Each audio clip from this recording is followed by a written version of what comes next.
सत Sri Akal ji, this is me advocate Gurjant Singh. आशा करता हूँ सब लोग स्वस्थ होंगे। साथियों, आज मैं आप लोगों के साथ डिस्कस करूंगा डेरा सच्चा सौदा चीफ राम रहीम के बारे में। देखिए, इनको Punjab and Haryana high court ने डेरा मैनेजर रंजीत सिंह हत्याकांड में बरी कर दिया है। राम रहीम समेत 5 आरोपियों को सीबीआई कोर्ट ने उम्र कैद की सजा दी थी। हाई कोर्ट ने सीबीआई कोर्ट के इस फैसले को रद्द कर दिया है। राम रहीम इस वक्त रोहतक की सुनारिया जेल में बंद है। उसे 3 मामलों में कैद हुई थी, जिनमें रंजीत सिंह हत्याकांड के अलावा पत्रकार रामचंद्र छत्रपति की हत्या और साध्वियों के यौन शोषण का केस शामिल है। पत्रकार की हत्या में उसे उम्र कैद और यौन शोषण के 2 केसों में 10-10 साल की कैद हुई थी। इस केस में बरी होने के बावजूद राम रहीम को अभी जेल में ही रहना होगा। कुरुक्षेत्र के रहने वाले डेरे के मैनेजर रंजीत सिंह की 10 जुलाई 2002 को गोली मारकर हत्या कर दी गई थी। इसकी पुलिस जांच हुई, लेकिन डेरे को क्लीन चिट दे दी गई।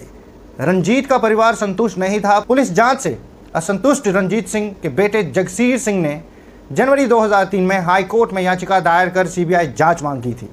हालांकि शुरुआत में इस मामले में राम रहीम का नाम नहीं था, लेकिन साल 2003 में जांच सीबीआई को सौंपी गई। फिर 2006 में राम रहीम के ड्राइवर खट्टा सिंह के बयान पर डेरा प्रमुख को शामिल किया गया। इस मामले में 2007 में कोर्ट ने आरोपियों पर आरोप तय कर दिए। 19 साल के बाद अक्टूबर 2021 में डेरा मुखी समेत 5 आरोपियों को दोषी करार दिया गया, जिसके बाद सीबीआई ने इन्हें उम्र कैद की सजा दे दी। साल 2002 में रंजीत सिंह डेरा सच्चा सौदा के मैनेजर थे। रंजीत सिंह कुरुक्षेत्र के रहने वाले थे। उनका पूरा परिवार भी डेरे से जुड़ा हुआ था। सब कुछ ठीक चल रहा था कि अचानक एक गुमनाम चिट्ठी की वजह से डेरा सच्चा सौदा में हंगामा खड़ा हो गया था। उस गुमनाम खत में एक साध्वी का यौन शोषण किए जाने का खुलासा था। चिट्ठी सामने आते ही डेरा सच्चा सौदा पर सवाल उठने लगे। डेरे में यौन शोषण के आरोप सामने आने के बाद रंजीत सिंह आहत हो गए। इसी बात को लेकर उन्होंने डेरे के मैनेजर पद से इस्तीफा दे दिया था। उनके साथ परिवार के लोग भी डेरे से अलग हो गए। देखिए, रंजीत सिंह की हत्या का मामला गुमनाम चिट्ठी से जुड़ा हुआ है, जिसमें डेरे में साध्वियों के यौन शोषण के आरोप लगाए गए थे। यह वह चिट्ठी थी जो तत्कालीन पीएम अटल बिहारी वाजपेयी को भेजी गई थी। सीबीआई ने दावा किया था कि डेरे को शक था कि रंजीत सिंह ने ही अपनी बहन से साध्वियों के यौन शोषण की गुमनाम चिट्ठी लिखवाई है। सीबीआई ने जांच के बाद कोर्ट में कहा था कि राम रहीम को शक था कि इस गुमनाम चिट्ठी के पीछे रंजीत सिंह का हाथ था।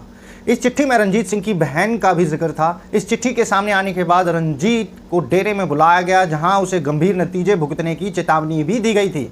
हालांकि रंजीत ने कहा कि उसका इस चिट्ठी के पीछे कोई हाथ नहीं है, जिसके बाद उसकी हत्या हो गई। यह चिट्ठी बाद में सिरसा के पत्रकार रामचंद्र छत्रपति ने अपने अखबार में छापी थी, जिसके बाद 24 अक्टूबर 2002 को पत्रकार रामचंद्र छत्रपति का मर्डर कर दिया गया था। इसके बाद 21 नवंबर 2002 को दिल्ली के अपोलो अस्पताल में पत्रकार की मौत हो गई थी। छत्रपति की हत्या के केस में भी राम रहीम उम्र कैद काट रहा है।